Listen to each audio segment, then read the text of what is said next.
So my name is Daniela Vintila. I am the chair of this ECPR standing group on migration and ethnicity. And together with my colleagues, Verena Wistaller, Roberta Perna, and Vicky Finn, we are very, very pleased to welcome you today to this new session of our standing group's webinar series. So the session today will focus on this link between immigration and federalism, and our invited guest is Mireille Paquet. She is Associate Professor of Political Science at Concordia University in Montreal in Canada. Mireille also holds the Concordia Research Chair on the Politics of Migration, and she also directs the research group on immigration in Quebec in particular. I guess most of you already are very familiar with her work. Mireille has a really strong research background on the specific topic of immigration politics and policies, with a particular focus on federalism. For instance, she has recently published a new book that is entitled Province Building and the Federalization of Migration in Canada, a book that, if I'm not mistaken, was released by University of Toronto Press. So today, Mireille kindly agreed to share with us some ideas, some of her research findings on this topic. She will do so from a comparative perspective. She will be looking at federalism and immigration in different countries, in Canada, in Australia, in the US. Probably she will also give some examples from different European countries as well. So Mireille, on behalf of the standing group, I would like to thank you once again for having accepted this invitation. As we discussed, you will have around 30 minutes for your presentation, and then we will just open the floor for questions from the audience. And from all other participants, please, let's try to mute our microphone during the presentation of Mireille. If you have any questions or if you have any comments, you can keep them for the session of the Q&A, or you can directly write them in the chat and I will read them afterwards. So without further ado, Mireille, the floor is yours for about half an hour. Thank you so much. Thank you so much, Daniela. Thank you, Roberta, Victoria, and Verena for this invitation and for the standing group. Before I start, I want to do two things. First off is just to say that I'm still in the tail end of COVID, so I might have to close my microphone to cough or to clear my throat. So just bear with me. And I also would like, because it's in relation to the presentation I'm going to be doing now, I'd like to do what we do now often in North America and especially in Canada, to start my presentation by a territorial acknowledgement, because we are in a process of decolonization in Canada. So my university has developed such territorial acknowledgements, so I'll now read it and then I'll go on with my presentation. So I'd like to begin my presentation by acknowledging that my institution and myself, so Concordia University and me as a settler, we are located on unceded indigenous land. And the nation who is the traditional custodian of this land is called the Kanien'kehá:ka Nation. And they used to call Montreal Tiohtià:ke. It's historically known as a gathering place for many First Nation, and it is still today home to a diverse population of Indigenous and non-Indigenous population. So I think that when we think about, power, and when we think about federalism and immigration, as I'll do this this morning for me and this afternoon for you, it's important to engage yourself in an analysis of those historical patterns. And so recognizing that colonial and ongoing colonial relationship is important and is actually the topic of my talk. So I will now share my slide and start with my presentation. Could someone with their camera open just confirm that you can indeed see? Thank you, Verena. So today I'll talk to you about immigration and federalism in settler state. And I took the occasion to really focus on my area of study, which is Canada, Australia, and the United States. And I want to make an argument that has to do with the conceptual and potentially categorical variations that are important in thinking about the rise of immigration federalism in those countries. So in presenting that work, I'll rest on multiple publications, some that were already acknowledged by Daniela. But if you're interested, I haven't included them directly in my slide for clarity, but you can go to my website and you can get a full list of my publication record and get a better idea of the work I'm relying on to present what I'll be talking about today. So what do we mean by immigration federalism? So that probably is the first thing we need to think about. So there are four elements that are really important in our definition of immigration federalism. The first one is that we have noticed, especially in the last 20 years in countries such as Canada, Australia, and the United States, an increased activism of federated entities. So when I talk about federated entities here, I mean provinces, state. I don't mean city, I really mean governments that have a constitutional standing in a federal system. And so those activities can range from enforcement activities, they can include immigrant selection activities, they can also have to do with immigrant integration activities. And these activities and the activism that follows these activities, it is either pro-immigration or more exclusive or anti-immigration. So within the countries I'm looking at since in the last 20 years, I've really seen a pattern of both expansion or restriction. And so we should think of immigration federalism as including this larger continuum of activity and activism. The second thing that is included in our definition of immigration federalism is a changing pattern of intergovernmental relation with federated entities being increasingly involved in immigration-related intergovernmental relation, as well as the national or federal governments wanting to include more those federated entities in national decision-making.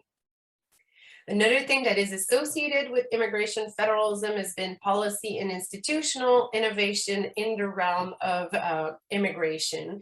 One of them is often the more, the flagship example has been the creation of a mechanism to allow sub-state unit to actually be able to select directly immigrant. In Canada, we call them provincial nominee programs. In Australia, state-specific migration mechanism, but we also have innovations in the United States, such as the provision of state-specific rights for immigrants, as well as legislation that tend to be more exclusive. And as a result, this also leads, and I think that's what's confusing and interesting about immigration federalism, is that this can lead to a complexification of policy outcomes. So, a lot of you, I think, are already aware of the need to pay attention to the local dynamics of immigration policymaking, but this is made even more complicated in federation because you have both the national and the sub-state unit or federated unit that have a say and a certain legitimacy in immigration governance. So this is a process that we see around the world. I have studied it more in terms of global north democracies and even more in terms of, what we usually call settler state or settler federation. And this is what I want to talk about today. But just before I go, I want to point to two things that make it important to think about immigration federalism. So the first one is that, and as I've demonstrated in a talk, in a paper in 2020 in international migration, when we start to really think seriously about immigration federalism, what we see in most federal regime is that those local governments, those federated units, start to think of themselves as migration state or immigration states, to use the expression of James Olifield. So they see that it is their job to regulate some part of immigration, and they link that to what they define as their central state function. And in processes of rescaling, this is especially important because it's not simply about responding to immigration, but it is really about a reinvention of the local regional states. And it tells us a lot more than about immigration.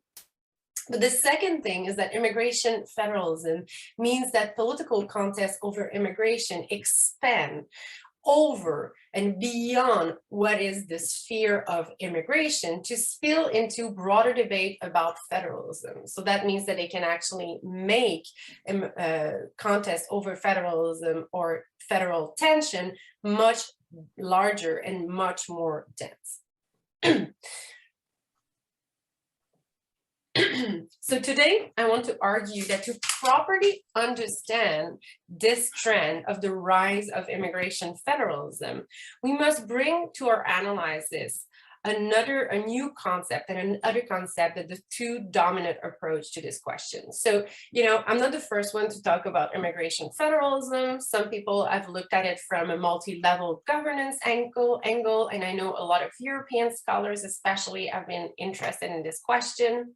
And there's a large body of work, or super rich body of work, that links immigration federalism and or the rise of federated units activism on immigration with concern of sub-state nationalism, multinational federalism, or minority situation, especially linguistic minority. I want to propose something else today, and something that is important, because with those two dominant approach, one of the things that we cannot account for is the politics of immigration federalism in the absence of nationalism, and in context in which federalism really cannot be properly defined or described using the lens of multi-level governance. And that angle, and that angle is bringing us back to settler colonialism and really recasting federations such as Canada, the United States, and Australia as settler federation.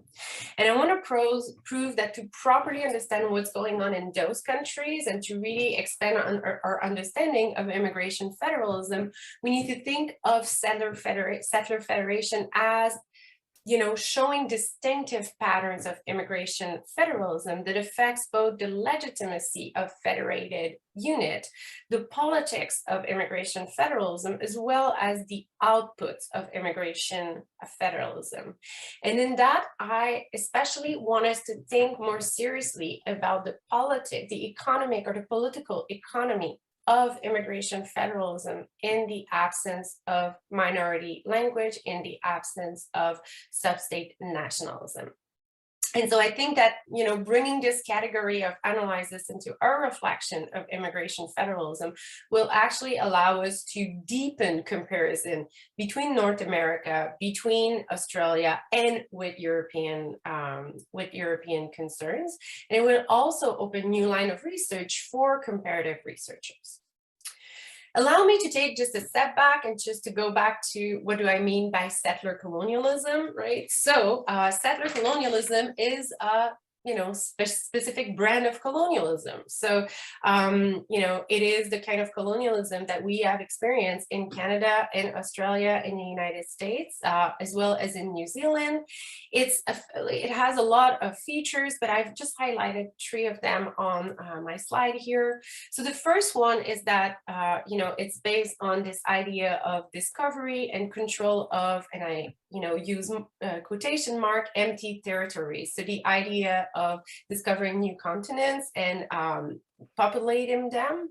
And this effort of population is done through the replacement of indigenous population with permanent settlers. And here is, again, the important part, which is that contrary to other forms of colonialism, it is not simply a colonial elite that's moving to a new country, but the colonial effort is about the creation of a new population, is about the displacement of the existing population, and is about the creation of a new form of economy and permanent political and economic structures.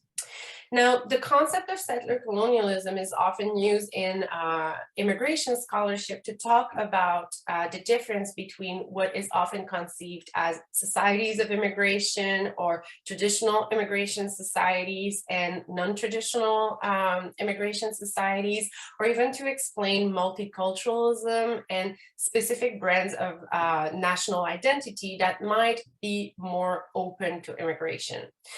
There's a larger debate debate about whether these concepts and these differences are still important and interesting. But today I want us to think more about settler colonialism as an institutional feature that affects deeply federalism, and as a result also affects deeply immigration federalism.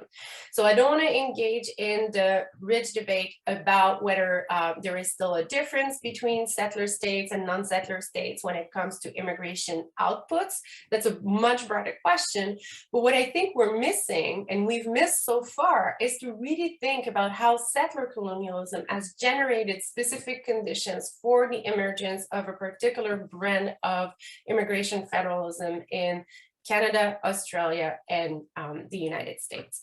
So I don't have a lot of time, but I've included a couple of pictures here that just kind of point to it, or a piece of art that just point to you know, what we mean by settler colonialism. So here in Australia, we have the landing of Captain Cook at Botany Bay, and you can see in the background you have a representation of what would have been the primary inhabitant at this point, but you can see the emptiness, right? This idea of European arriving and just having this land for the taking.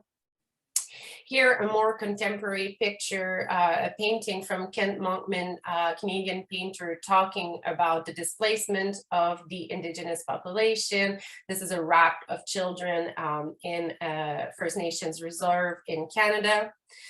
And finally, this idea from the United States of manifest destiny that arrives a little bit later, but still has this whole thing about, you know, building of the land, taking of this empty land for economic development, for farming, for staples exploitation. So what do we, why should we care about, you know, settler federation as a category? So I think that the first thing I want us to think about is that by having an analysis of settler federation as a specific category, what we are forced to think about is that federalism is not just a bargain in response to a divided society. Federalism is not just about consocialism or having multiple or multinational state being implemented. It can also be about economic development and the maintenance of a colonial effort. So when we think about settler colonialism as a precursor of federalism, what we see is that federalism can actually be a bargain, not necessarily between ethnic, linguistic, or religious group, but instead between regions and elite that are concerned with resource exploitation, which was central to the settler colonial effort. And in relation to that, most settler federations have also established in an effort of, you know, growing their population and maintaining control over large territories that you've seen in previous pictures. And so as a result, that means that smaller colonies and smaller units have been created, and it is only through a process of union over time that these specific units and these pre-federation or pre-federalism unit come together, but their concern over population growth and their concern over maintenance of sovereignty remains embedded in federal regime.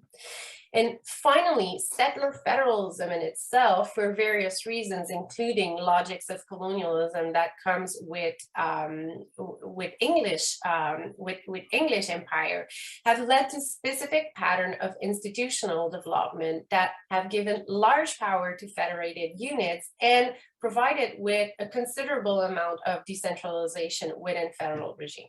Okay. So that's a lot, right? But then what I want us to think about for the rest of this presentation is, why does it matter for immigration federalism in countries such as Canada, Australia, and the United States?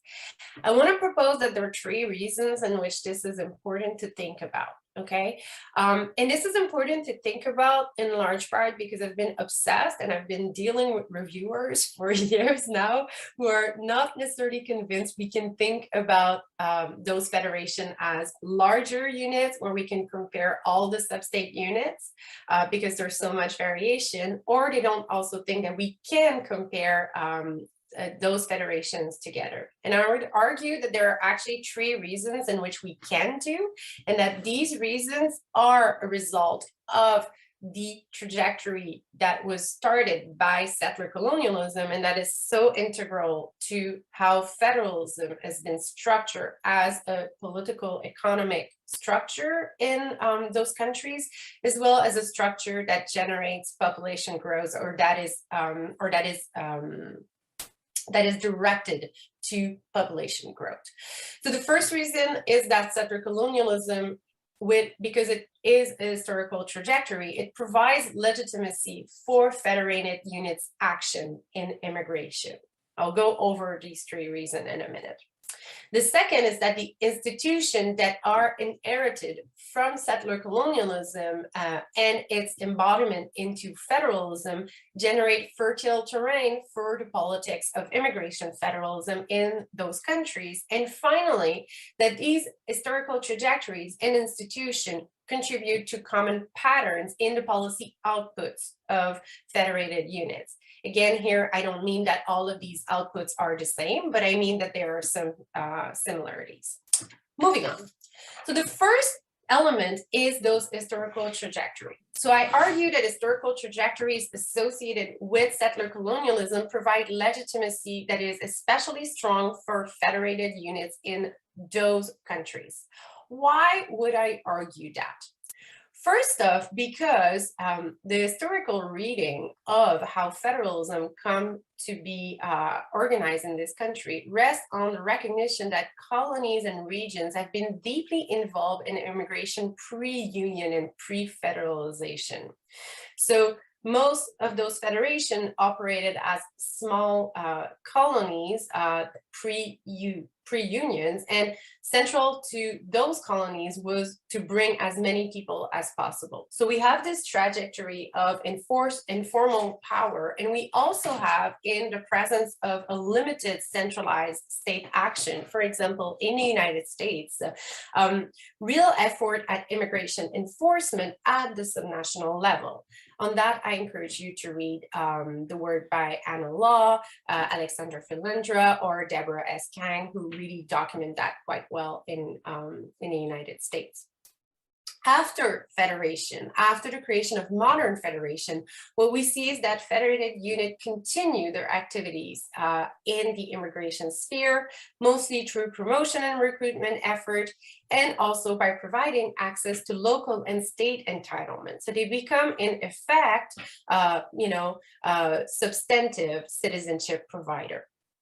And that means that in practice, in those federations, the effective monopoly of national governments over immigration is a relatively contemporary reality. It's almost something that starts in the it's a little more complicated for the United States, but we can say in the period starting with the First World War. What does that mean, though? Because of settler colonialism, the local government is seen as having a role in local economic development and local population development. And as a result, the political development of those federal regime includes tolerance for federated units' intervention in immigration. And that's important because you can see it both in the constitutions of these countries as well as in the constitutional norms and practices of these countries. Federated units see and continue to see their role as an extension of their economic development, and that idea of the linkage between immigration and economic development predates modern state formation in Canada, the United States, in Australia. And we also know that there is, in those countries, longstanding experiences of intergovernmental collaboration in immigration. So we must take into account this historical background to really understand the common and contemporary patterns that we see now with those sub-state units being more involved. So we can't just think that it is basically something that is modern or a result of increased migration patterns or the like. The second thing I argue is that institutions associated with settler federalism generate a fertile terrain for the politics of immigration federalism. So central to settler colonialism and the historical trajectory of sub-state units' role in immigration and the relationship between immigration and economic development have been direct and indirect contestation of constitutional responsibilities for immigration-related matters. So in all of those countries, there have been challenges associated with who should be responsible and how should federal power or federal dominance over immigration be actually embedded in practice. So this whole idea that the power over immigration should be the job of the central government has been in multiple ways contested during since the creation of the Federation, basically. And to do that, well, because of the nature of those federal regime, we have multiple venues that allow for these contestations. So nothing new here, but we have deep system of intergovernmental relations in which, again, because of the role of federated units in the development of local economies, especially in Canada and in Australia, there is a deep engagement of those governments. We have regional representation in legislature that allow for patterns of contestation. And we have, of course, multiple layers of judicial venues that allow for innovation, especially in common law systems like we see in those three countries. What's important for us to understand is that this politics plays out in relation also to an heterogeneous set of actors that, again, are the result of those historical patterns of legitimacy that are different than actors we would normally associate with sub-state mobilization in other cases, such as nationalist party or linguistic minority representatives.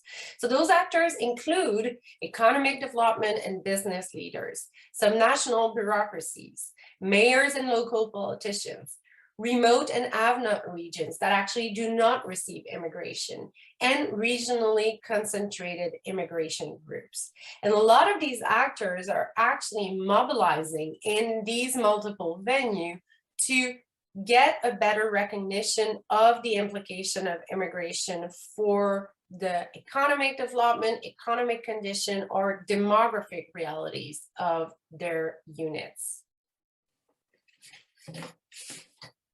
So this leads to specific patterns of politics in those federations. First off, it leads to the presence and the emergence of federated policy entrepreneurs, federated units, policy entrepreneurs. These can be bureaucrats, but it can also be political actors that venue shop for the diffusion of specific laws, as we've seen in the United States.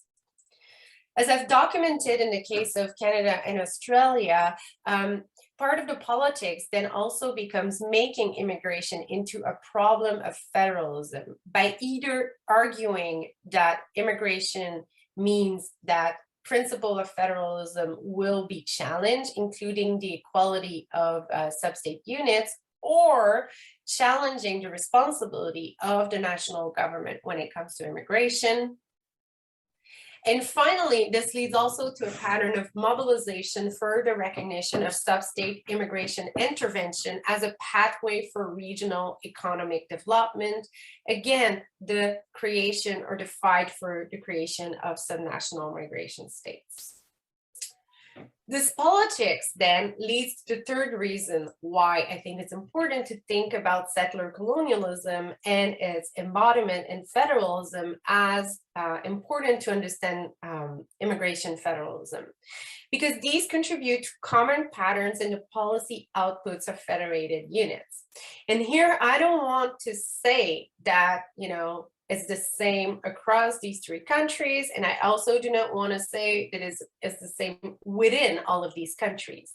However, resemblance and similarities are shocking and must be accounted for. And here I'd point to you to a new paper that was published in Regional Study by myself and Catherine Ardez, where we actually document different integration policies in Canada and show that, for example, Quebec, despite its linguistic and nationalist ambition, has deeply similar integration policies than the policies in the rest of the country. In another paper published in International Migration in 2020, I've shown that if you compare Canada, Australia, and the United States, you see that exclusive and inclusive policies are both focused on the economic dimension of integration in the sub-state units of these three countries. They're especially common on two lines. First off, they're focused on either attracting in-demand workforce or limiting workers' competition. So again, this link between some national units, mobilization, and economic development is quite present. And at the same time, these interventions also focus on providing or limiting access to works for immigrants that are already working or residing in those in those sub-state units.